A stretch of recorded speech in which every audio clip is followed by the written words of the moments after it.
ವರ್ಷಗಳ ಕನಸು. ರಾಮನ ಹುಟ್ಟೂರಿನಲ್ಲಿ, ರಾಮ ಜನಿಸಿದ ಭೂಮಿಯಲ್ಲಿ ರಾಮನ ಮಂದಿರ ಸ್ಥಾಪನೆ ಆಗಬೇಕು, ಅದರಲ್ಲಿ ರಾಮಲಲ್ಲನ ವಿಗ್ರಹ ಪ್ರತಿಷ್ಠಾಪನೆ ಆಗಬೇಕು ಅನ್ನೋದು ಈ ಶತಮಾನಗಳ ಕನಸು ಇದೀಗ ನನಸಾಗುವ ಕಾಲ ಸನ್ನಿಹಿತವಾಗಿದೆ. 5 ದಿನ, ಕೇವಲ 5 ದಿನದಲ್ಲಿ ಬಾಲರಾಮನ ವಿಗ್ರಹ ಪ್ರತಿಷ್ಠಾಪನೆಯ ಕಾರ್ಯ ಆಗಲಿದೆ. ಆ ಒಂದು ದಿನಕ್ಕೋಸ್ಕರ, ಆ ಒಂದು ಗಳಿಗೆಗೋಸ್ಕರ ಸಮಸ್ತ ರಾಮ ಭಕ್ತರು, ಸನಾತನ ಧರ್ಮದ ಅನುಯಾಯಿಗಳು ಕಾಯ್ತಾ ಇದ್ದಾರೆ. ಧಾರ್ಮಿಕ ವಿಧಿವಿಧಾನಗಳ ವಿಚಾರ ನಾವು ಮಾತನಾಡುವುದಾದರೆ 15ನೇ ತಾರೀಕಿನ ನಂತರದಲ್ಲಿ, ಅಂದರೆ ಜನವರಿ 15ರ ನಂತರದಲ್ಲಿ ಪ್ರಾರಂಭವಾಗಿದೆ ಧಾರ್ಮಿಕ ಆಚರಣೆಗಳು. 16ನೇ ತಾರೀಕು ಅಂದರೆ ನಿನ್ನೆ ವಿಗ್ರಹದ ಸಂಬಂಧಪಟ್ಟಂತೆ, ಅಂದರೆ ಕನ್ನಡದ ಶಿಲ್ಪಿ ಮೈಸೂರು ಮೂಲದ ಅರುಣ್ ಯೋಗಿರಾಜ್ ಅವರ ಕೈಯಿಂದ ಅರಳಿರುವ ಸುಂದರ ಬಾಲರಾಮನ ವಿಗ್ರಹ ಏನಿದೆ ಅದಕ್ಕೆ ಸಂಬಂಧಪಟ್ಟ ಪೂಜಾ ವಿಧಿವಿಧಾನಗಳು, ಆಚರಣೆಗಳು ಪ್ರಾರಂಭವಾಗಿದೆ. ನಿನ್ನೆ ಪ್ರಮುಖವಾಗಿ ಸರ್ವ ಪ್ರಾಯಶ್ಚಿತ್ತ ಹೋಮವನ್ನು ನೆರವೇರಿಸಲಾಗಿದೆ. ದೇವಸ್ಥಾನ ಏನು ನೂತನವಾಗಿ ನಿರ್ಮಾಣ ಮಾಡಲಾಗ್ತಾ ಇದೆ ರಾಮ ಮಂದಿರ, ಆ ರಾಮ ಮಂದಿರದ ಒಳಭಾಗದಲ್ಲಿ ಅಗ್ನಿಕುಂಡವನ್ನು ಸ್ಥಾಪಿಸಿ ಅಲ್ಲಿ ಸರ್ವ ಪ್ರಾಯಶ್ಚಿತ್ತ ಯಜ್ಞವನ್ನು ನೆರವೇರಿಸಲಾಗಿದೆ. ಹಾಗೆ ದಶವಿಡ್ ಸ್ನಾನವನ್ನು ಈ ಒಂದು ಪೂಜಾ ಕೈಂಕರ್ಯದಲ್ಲಿ ಭಾಗಿಯಾಗ್ತಾ ಇರುವ ಅರ್ಚಕರು ಹಾಗೆ ಆಚಾರ್ಯರು ನೆರವೇರಿಸಿದ್ದಾರೆ. ಹಾಗಾದರೆ ಇವತ್ತೇನು ನಡೀತಿದೆ, ಪೂಜೆಗೆ ಸಂಬಂಧಪಟ್ಟ ಕಾರ್ಯಚಟುವಟಿಕೆಗಳು, ಅದರ ಬಗ್ಗೆ ಕೂಡ ಮಾಹಿತಿಯನ್ನು ಹಂಚಿಕೊಳ್ತಾ ಇದೆ ರಿಪಬ್ಲಿಕ್ ಕನ್ನಡ. ಆ ಡೀಟೇಲ್ಸ್ಗೆ ಹೋಗೋಕೆ ಮುಂಚೆ ವೀಕ್ಷಕರ ಗಮನಕ್ಕೆ ಒಂದು ಮಾಹಿತಿಯನ್ನು ನೀಡಬೇಕು. ಎಲ್ಲರಿಗೂ ಕೂಡ ಕುತೂಹಲ ಇರುತ್ತೆ, ನೂತನವಾದ ರಾಮ ಮಂದಿರ ಯಾವ ರೀತಿ ಇದೆ, ಹಾಗೆ ಅದರ ಒಳಗಡೆ ನಡೀತಿರುವ ಪೂಜಾ ವಿಧಿವಿಧಾನಗಳು ಯಾವ ರೀತಿ ಇದೆ ಅಂತ ಹೇಳಿ. ಭದ್ರತಾ ದೃಷ್ಟಿಯಿಂದ ಹಾಗೆ ಸಾಕಷ್ಟು ಸಂಖ್ಯೆಯಲ್ಲಿ ರಾಮ ಭಕ್ತರು ಕೂಡ ಆಗಮಿಸ್ತಿರೋದ್ರಿಂದ ನೂಕುನುಗ್ಗಲಾಗಬಾರ್ದು, ಹಾಗೆ ಕಾನೂನು ಸುವ್ಯವಸ್ಥೆಗೆ ಧಕ್ಕೆ ಆಗಬಾರ್ದು ಅನ್ನೋ ಕಾರಣಕ್ಕೋಸ್ಕರ ಕಂಪ್ಲೀಟ್ ಆಗಿ ನೂತನ ರಾಮ ಮಂದಿರದ ಪ್ರವೇಶವನ್ನು ನಿರ್ಬಂಧಿಸಲಾಗಿದೆ. ಕೇವಲ ಆ ತೀರ್ಥಕ್ಷೇತ್ರ ಟ್ರಸ್ಟ್ನಿಂದ ಏನು ಪೂಜೆಗೆ ಸಂಬಂಧಪಟ್ಟಂತಹ ದೃಶ್ಯಗಳು ಹಾಗೆ ಫೋಟೋಗಳು ಲಭ್ಯವಾಗ್ತಿದೆ ಅದನ್ನು ಎಲ್ಲರಿಗಿಂತ ಮೊದಲು ರಿಪಬ್ಲಿಕ್ ಕನ್ನಡ ಜನರಿಗೆ, ಕನ್ನಡಿಗರಿಗೆ ತಲುಪಿಸುವ ಪ್ರಯತ್ನವನ್ನು ಮಾಡ್ತಾ ಇದೆ. ಹಾಗಾಗಿ ಪೂಜೆ ಕ್ರಮಗಳನ್ನು ನಾವು ಲೈವ್ ಕವರೇಜ್ನಲ್ಲಿ ತೋರಿಸ್ಲಿಕ್ಕಾಗಲ್ಲ. ಆದರೆ ತೀರ್ಥಕ್ಷೇತ್ರ ಟ್ರಸ್ಟ್ನ ವತಿಯಿಂದಲೇ ನಮಗೆ ಲಭ್ಯವಾಗಿರುವ ಮಾಹಿತಿಗಳು, ಯಾವ ರೀತಿಯ ಪೂಜೆ ಪುನಸ್ಕಾರಗಳು ನಡೀತಿದೆ ಅನ್ನೋದರ ವಿವರಣೆಯನ್ನು ರಿಪಬ್ಲಿಕ್ ಕನ್ನಡದ ವೀಕ್ಷಕರಿಗೆ ನಾವು ನೀಡ್ತಾ ಹೋಗ್ತೀವಿ. ಅದರ ಭಾಗವಾಗಿ ನಾನು ಹೇಳ್ತಾ ಇದ್ದೆ, ನಿನ್ನೆ ಸರ್ವ ಪ್ರಾಯಶ್ಚಿತ್ತ ಯಜ್ಞ ಆಗಿದೆ, ಹಾಗೆ ದಶವಿಡ್ ಸ್ನಾನ ಆಗಿದೆ. ಇವತ್ತು 17ನೇ ತಾರೀಕು ನಗರ ಪರಿಸರ ಪರಿಗ್ರಹಣ ಅಥವಾ ಸಂಚಾರ, ಅಂದರೆ ಯಾವ ರಾಮನ ಮೂರ್ತಿ ಪ್ರತಿಷ್ಠಾಪನೆ ಆಗಲಿದೆ ಜನವರಿ 22ನೇ ತಾರೀಕು, ಆ ವಿಗ್ರಹವನ್ನು ರಾಮನ ಮಂದಿರದ ಒಳಭಾಗಕ್ಕೆ ತೆಗೆದುಕೊಂಡು ಹೋಗೋಕೆ ಮುಂಚೆ ನಗರದ ಪ್ರದಕ್ಷಿಣೆಯನ್ನು ಹಾಕಿಸಲಾಗುತ್ತೆ. ಇಲ್ಲಿ ನಗರ ಪ್ರದಕ್ಷಿಣೆ ಹಾಕೋ ಸಂದರ್ಭದಲ್ಲಿ ಕಾನೂನು ಸುವ್ಯವಸ್ಥೆಗೆ ಧಕ್ಕೆ ಆಗಬಹುದು ಅನ್ನೋ ಕಾರಣಕ್ಕೋಸ್ಕರ ಕೇವಲ ಮಂದಿರದ ಪ್ರಾಂಗಣದಲ್ಲಿ ಮಾತ್ರ, ಮಂದಿರದ ಆವರಣದಲ್ಲಿ ಮಾತ್ರ ಆ ಒಂದು ವಿಗ್ರಹದ ಮೆರವಣಿಗೆಯನ್ನು ಮಾಡಲಾಗಿದೆ. ಇಲ್ಲೂ ಕೂಡ ಸಾರ್ವಜನಿಕರ ಪ್ರವೇಶವನ್ನು ನಿರ್ಬಂಧಿಸಲಾಗಿದೆ. ಆದರೆ ಪರಮ ಪವಿತ್ರವಾದ ಆ ಮೂರ್ತಿಯನ್ನು ನಗರ ಪರಿಸರ ಒಂದು ಪ್ರದಕ್ಷಿಣೆಗೆ ಇವತ್ತು ಅನುವನ್ನು ಮಾಡಿಕೊಡಲಾಗ್ತಾ ಇದೆ. ಇದರ ಜೊತೆಯಲ್ಲೇ ಜಯಯಂತ್ರ ಹಾಗೆ ತೀರ್ಥ ಕಳಶ ಪೂಜೆಗಳಾಗ್ತಾ ಇದೆ. ನಾವು ಹಿಂದಿನ ಬುಲೆಟಿನಲ್ಲಿ, ಅಂದರೆ 10 ಗಂಟೆಯ ಬುಲೆಟಿನಲ್ಲಿ ಲೈವ್ನಲ್ಲಿ ತೋರಿಸಿದ್ವಿ ಕುಂಭ ಸ್ನಾನ, ಕುಂಭ ಮೇಳದ ಜೊತೆಯಲ್ಲಿ ಸರಯೂ ನದಿಯಿಂದ ಪವಿತ್ರವಾದ ನೀರನ್ನು ಕಳಶಗಳಲ್ಲಿ ಹೊತ್ತು ಹೆಂಗಳೆಯರು ಸಾಂಪ್ರದಾಯಿಕ ಉಡುಗೆಯನ್ನು ತೊಟ್ಟು ಕಳಶದಲ್ಲಿ ಸರಯೂ ನದಿಯ ನೀರನ್ನು ತೆಗೆದುಕೊಂಡು ಹೋಗಿದ್ದಾರೆ. ಆ ಪವಿತ್ರ ನದಿಯಿಂದ ಮುಖ್ಯ ಮಂದಿರದ ಪ್ರಾಂಗಣವನ್ನು ಸ್ವಚ್ಛಗೊಳಿಸ್ತಾರೆ, ಹಾಗೆ ರಾಮನ ಮೂರ್ತಿಯನ್ನು ಸ್ವಚ್ಛಗೊಳಿಸ್ತಾರೆ. ಆ ಮೂಲಕ ತೀರ್ಥ ಕಳಶ ಪೂಜೆಯನ್ನು ಇವತ್ತು ನೆರವೇರಿಸಲಾಗ್ತಾ ಇದೆ. ಇದು ಇವತ್ತಿನ ಪೂಜಾ ವಿಧಿವಿಧಾನ. ಆದರೆ ಕೇವಲ ಮುಖ್ಯ ಮಂದಿರಕ್ಕೆ ಸಂಬಂಧಪಟ್ಟ ಪೂಜೆ ಪುನಸ್ಕಾರಗಳಿದು. ಇದನ್ನು ಹೊರತುಪಡಿಸಿಯೂ ಕೂಡ ಅಯೋಧ್ಯೆ ನಗರಿಯ ಬೇರೆ ಬೇರೆ ಕಡೆಗಳಲ್ಲಿ ಯಜ್ಞ ಶಾಲೆಗಳನ್ನು ನಿರ್ಮಿಸಿಕೊಂಡು ಆಶ್ರಮಗಳಲ್ಲಿ ವಿವಿಧ ಮತ ಪಂಥಗಳ ಗುರುಗಳು, ಆಚಾರ್ಯನ ನೇತೃತ್ವದಲ್ಲಿ ಪೂಜಾ ವಿಧಿವಿಧಾನಗಳು ನೆರವೇರ್ತಾ ಇದೆ. ಅದನ್ನು ಮುಂದಿನ ಭಾಗದಲ್ಲಿ ರಿಪಬ್ಲಿಕ್ ಕನ್ನಡ ಕನ್ನಡದ ವೀಕ್ಷಕರಿಗೆ ತೋರಿಸುವ ಪ್ರಯತ್ನವನ್ನು ಮಾಡ್ತಾ ಹೋಗುತ್ತೆ. ಹಾಗೆ ನಾಳೆ ಅಂದರೆ ಜನವರಿ 18ನೇ ತಾರೀಕು ಮಂದಿರ ಪ್ರವೇಶವನ್ನು ಮಾಡಲಿದ್ದಾನೆ ರಾಮಲಲ್ಲ. 22ನೇ ತಾರೀಕು ಪ್ರಾಣ ಪ್ರತಿಷ್ಠಾಪನೆ ಆದರೂ ಕೂಡ ನಾಳೆಯೇ ಮಂದಿರವನ್ನು ಪ್ರವೇಶ ಮಾಡುವ ಕಾರ್ಯವನ್ನು ಮಾಡಲಾಗುತ್ತೆ. ಅದರ ಜೊತೆಗೆ ಅನೇಕ ಧಾರ್ಮಿಕ ಕ್ರಿಯಾ ವಿಧಾನಗಳನ್ನು ಕೂಡ ನೆರವೇರಿಸಲಾಗುತ್ತೆ. ನಾಳೆಯಿಂದಲೂ ಕೂಡ ನಾವು ಆ ಕ್ರಿಯಾ ವಿಧಾನಗಳು, ಪೂಜೆ ಪುನಸ್ಕಾರಗಳ ಡೀಟೇಲ್ಸ್ ಅನ್ನು ಹಂಚಿಕೊಳ್ಳಿಕ್ಕೆ ಪ್ರಾರಂಭ ಮಾಡ್ತೀವಿ. ಇವಿಷ್ಟು ಇವತ್ತು ನಡೀತಿರುವ ಧಾರ್ಮಿಕ ವಿಧಾನಕ್ಕೆ ಕುರಿತಾದ ಮಾಹಿತಿ. ವಿಶೇಷ ಅಂತಂದ್ರೆ ರಾಮನ ವಿಗ್ರಹದ ಕಣ್ಣುಗಳನ್ನು ನೆನ್ನೆಯಿಂದಲೂ ಕೂಡ ಪಟ್ಟಿಯಿಂದ ಬಂಧಿಸಲಾಗಿದೆ. ಕಣ್ಣನ್ನು ತೆರೆಯೋದು ಯಾವಾಗ ರಾಮ ಅಂತಂದರೆ ರಾಮಲಲ್ಲನ ವಿಗ್ರಹದ ಪ್ರಾಣ ಪ್ರತಿಷ್ಠಾಪನೆ ಆಗಿ ಆ ಪೂಜಾ ಕಾರ್ಯಗಳು ಆದ ನಂತರದಲ್ಲಿ ಕಣ್ಣಿನ ಪಟ್ಟಿಯನ್ನ ಪ್ರಧಾನಿ ನರೇಂದ್ರ ಮೋದಿ ಹಾಗೆ ಅಲ್ಲಿರ್ತಕ್ಕಂತಹ ಪ್ರಧಾನ ಅರ್ಚಕರ ನೇತೃತ್ವದಲ್ಲಿ ಕಣ್ಣಿನ ಪಟ್ಟಿಯನ್ನ ತೆರೆಯಲಾಗುತ್ತೆ. ಯಾಕೆ ಈ ರೀತಿಯ ಪದ್ಧತಿ ಅನ್ನೋದಕ್ಕೂ ಕೂಡ ವಿವರಣೆಯನ್ನು ನಾವು ಮುಂದಿನ ಹಂತದಲ್ಲಿ ನೀಡ್ತಾ ಹೋಗ್ತೀವಿ. ವೀಕ್ಷಕರ ಗಮನಕ್ಕಿರಬೇಕಾದ ಮಾಹಿತಿ, ಮೂರ್ತಿಯ ಕೆತ್ತನೆ ಆದ ನಂತರದಿಂದಲೂ ಕೂಡ ರಾಮನ ವಿಗ್ರಹದ ಕಣ್ಣುಗಳನ್ನು ಪಟ್ಟಿ, ಒಂದು ಬಟ್ಟೆಯ ವಿಶೇಷವಾದ ಬಟ್ಟೆಯ ಪಟ್ಟಿಯಿಂದ ಕಟ್ಟಲಾಗಿದೆ. ಇನ್ನು ಪೂಜಾ ವಿಧಿವಿಧಾನವನ್ನು ಯಾರು ನೆರವೇರಿಸ್ತಾ ಇದ್ದಾರೆ, ಯಾರ ನೇತೃತ್ವದಲ್ಲಿ ಆಗ್ತಾ ಇದೆ, ಈ ವಿಚಾರಕ್ಕೂ ಕೂಡ ರಿಪಬ್ಲಿಕ್ ಕನ್ನಡಕ್ಕೆ ಒಂದಷ್ಟು ಮಾಹಿತಿಗಳು ಲಭ್ಯವಾಗಿದೆ. ಖುದ್ದು ಕಾಶಿಯ ಕಂಚಿ ಕಾಮಕೋಟಿಯ ಶಂಕರಾಚಾರ್ಯರ ನೇತೃತ್ವದಲ್ಲಿ ಈ ಅರ್ಚಕರ ಆಯ್ಕೆ ಪ್ರಕ್ರಿಯೆ ಆಗಿರೋದು.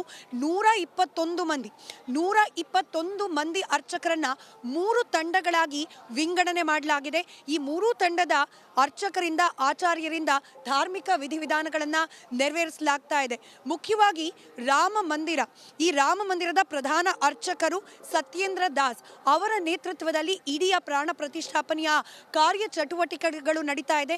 ಹಾಗೆ ಅವರ ನೇತೃತ್ವದಲ್ಲಿ ಒಂದು ತಂಡ ಕಾರ್ಯಚಟುವಟಿಕೆಯನ್ನ, ಈ ಧಾರ್ಮಿಕ ವಿಧಿವಿಧಾನಗಳನ್ನು ನೆರವೇರಿಸ್ತಾ ಇದ್ರೆ, ಮತ್ತೊಂದು ತಂಡವನ್ನ ಕಾಶಿಯ ಲಕ್ಷ್ಮೀಕಾಂತ್ ದೀಕ್ಷಿತ್ ಅವರ ನೇತೃತ್ವದಲ್ಲಿ ನೆರವೇರಿಸಲಾಗ್ತಾ ಇದೆ. ಹಾಗೆ ಮಗದೊಂದು ತಂಡವನ್ನ ಗಣೇಶ್ವರ ಶಾಸ್ತ್ರಿ ದ್ರಾವಿಡ ಇವರ ನೇತೃತ್ವದಲ್ಲಿ ಮಾಡಲಾಗ್ತಾ ಇದೆ. ಹೀಗೆ 3 ಪ್ರಧಾನ ಅರ್ಚಕರ ನೇತೃತ್ವದಲ್ಲಿ ಒಟ್ಟು 121 ಮಂದಿ ಪಂಡಿತ ಪಾಮರರು ಸೇರಿ ಈ ಒಂದು ಧಾರ್ಮಿಕ ಕ್ರಿಯಾ ವಿಧಿವಿಧಾನಗಳನ್ನ ನೆರವೇರಿಸುತ್ತಿದ್ದಾರೆ. ಇವರ ನೇತೃತ್ವದ ತಂಡವೇ 22ನೇ ತಾರೀಕು ಜನವರಿ 22ನೇ ತಾರೀಕು ಅಭಿಜಿತ್ ಮುಹೂರ್ತದಲ್ಲಿ ಮಧ್ಯಾಹ್ನ 12:20 ನಂತರದಲ್ಲಿ ಪ್ರಾಣ ಪ್ರತಿಷ್ಠಾಪನೆಯ ಕಾರ್ಯವನ್ನ ಕೂಡ ನೆರವೇರಿಸಲಿದ್ದಾರೆ. ಇದಿಷ್ಟು ಧಾರ್ಮಿಕ ವಿಧಿವಿಧಾನಗಳು, ಪ್ರಾಣ ಪ್ರತಿಷ್ಠಾಪನೆಗೆ ಸಂಬಂಧಪಟ್ಟ ಪೂಜಾ ವಿಧಿಗೆ ಸಂಬಂಧಪಟ್ಟ ಮಾಹಿತಿಗಳಾಗಿದೆ. Back to studio.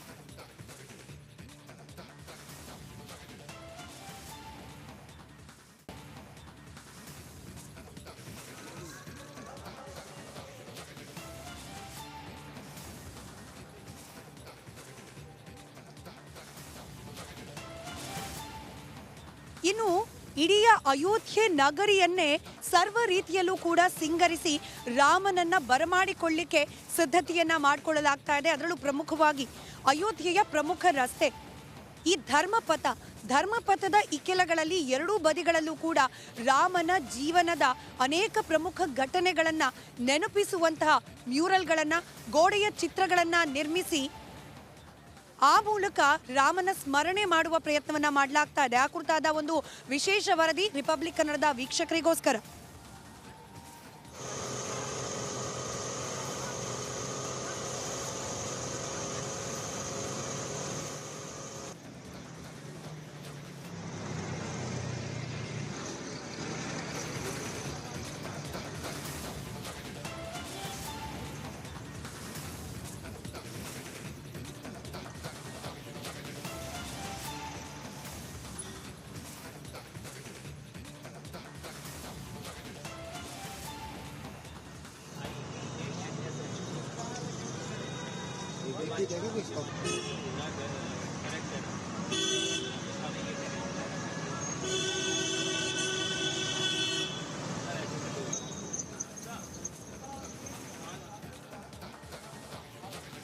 ಇವಿಷ್ಟು ಗೋಡೆಗಳ ಮೇಲಿರುವ ಚಿತ್ತಾರ ಆದರೆ ನೆಲದ ಮೇಲೂ ಕೂಡ ಬಣ್ಣ ಬಣ್ಣದ ಚಿತ್ತಾರಗಳು ಮೂಡಿದೆ. ಅದರಲ್ಲೂ ವಿಶೇಷವಾಗಿ ಮಹಾರಾಷ್ಟ್ರದ ಕಲಾ ತಂಡ ಆಗಮಿಸಿ ಪ್ರಮುಖವಾಗಿ ಲತಾ ಮಂಗೇಶ್ಕರ್ ಚೌಕ್ನಿಂದ ಪ್ರಾರಂಭ ಮಾಡಿ ರಾಮಪಥ ಹಾಗೆ ಧರ್ಮಪಥ ಈ ಎರಡೂ ಮಾರ್ಗದಲ್ಲೂ ಕೂಡ ಬಣ್ಣ ಬಣ್ಣದ ರಂಗೋಲಿಗಳನ್ನು ಮೂಡಿಸಿ ಪ್ರೇಕ್ಷಕರನ್ನ, ರಾಮ ಭಕ್ತರನ್ನ ಕೈಬೀಸಿ ಕರೀತಾ ಇದೆ. ರಾಮನಿಗೆ ನಾವು ಮಾಡ್ತಾ ಇರುವ ಕಲಾ ಸೇವೆ ಇದು ಅನ್ನೋದು ಕಲಾವಿದರ ಮಾತು.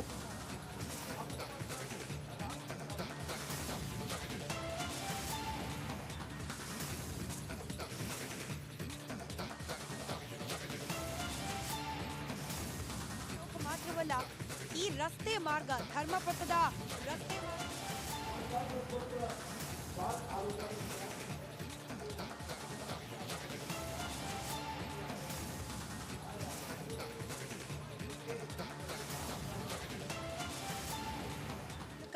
ರಾಮನನ್ನ ಪ್ರೀತಿಯಿಂದ ಸ್ವಾಗತ ಮಾಡ್ತಿದ್ದಾರೆ. ಇಲ್ಲಿ ಸಿದ್ಧಪಡಿಸ್ತಾ ಇದ್ದಾರೆ. ಕೇವಲ ಲತಾ ಮಂಗೇಶ್ಕರ್ ಚೌಕ್ ಮಾತ್ರವಲ್ಲ, ಈ ರಸ್ತೆ ಮಾರ್ಗ, ಧರ್ಮಪಥದ ರಸ್ತೆ ಮಾರ್ಗದ ಉದ್ದಕ್ಕೂ ಕೂಡ ರಂಗೋಲಿಗಳನ್ನ ಬಿಡಿಸಿ ರಾಮನನ್ನ ಪ್ರೀತಿಯಿಂದ ಸ್ವಾಗತಿಸ್ತಿದ್ದಾರೆ ಕಲಾವಿದರು. ಅಯೋಧ್ಯೆಯ ತುಂಬ ದೇಶದ ಮೂಲೆ ಮೂಲೆಯಿಂದ ಬಂದಿರುವ ವಿವಿಧ ಕಲಾ ಪ್ರಕಾರದ ಕಲಾವಿದರು ತಮ್ಮ ಕಲೆಯ ಪ್ರದರ್ಶನದ ಮೂಲಕ ರಾಮನನ್ನ ಪ್ರೀತಿಯಿಂದ ಸ್ವಾಗತ ಮಾಡ್ತಿದ್ದಾರೆ. ಇಲ್ಲಿ ಸಿದ್ಧಪಡಿಸ್ತಾ ಇದ್ದಾರೆ.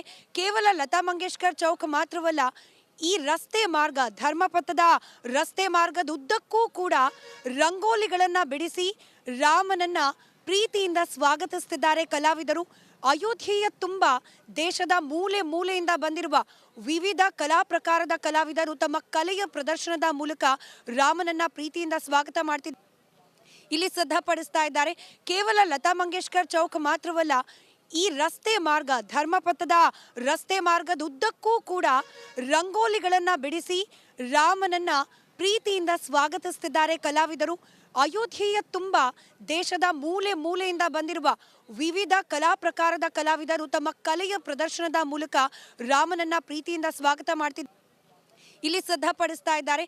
ಕೇವಲ ಲತಾ ಮಂಗೇಶ್ಕರ್ ಚೌಕ್ ಮಾತ್ರವಲ್ಲ, ಈ ರಸ್ತೆ ಮಾರ್ಗ, ಧರ್ಮಪಥದ ರಸ್ತೆ ಮಾರ್ಗದ ಉದ್ದಕ್ಕೂ ಕೂಡ ರಂಗೋಲಿಗಳನ್ನ ಬಿಡಿಸಿ ಪ್ರೀತಿಯಿಂದ ಸ್ವಾಗತಿಸ್ತಿದ್ದಾರೆ ಕಲಾವಿದರು. ಅಯೋಧ್ಯೆಯ ತುಂಬ ದೇಶದ ಮೂಲೆ ಮೂಲೆಯಿಂದ ಬಂದಿರುವ ವಿವಿಧ ಕಲಾ ಪ್ರಕಾರದ ಕಲಾವಿದರು ತಮ್ಮ ಕಲೆಯ ಪ್ರದರ್ಶನದ ಮೂಲಕ ರಾಮನನ್ನ ಪ್ರೀತಿಯಿಂದ ಸ್ವಾಗತ ಮಾಡ್ತಿದ್ದಾರೆ. ಇಲ್ಲಿ ಸಿದ್ಧಪಡಿಸ್ತಾ ಇದ್ದಾರೆ. ಕೇವಲ ಲತಾ ಮಂಗೇಶ್ಕರ್ ಚೌಕ್ ಮಾತ್ರವಲ್ಲ, ಈ ರಸ್ತೆ ಮಾರ್ಗ, ಧರ್ಮಪಥದ ರಸ್ತೆ ಮಾರ್ಗದ ಉದ್ದಕ್ಕೂ ಕೂಡ ರಂಗೋಲಿಗಳನ್ನ ಬಿಡಿಸಿ ರಾಮನನ್ನ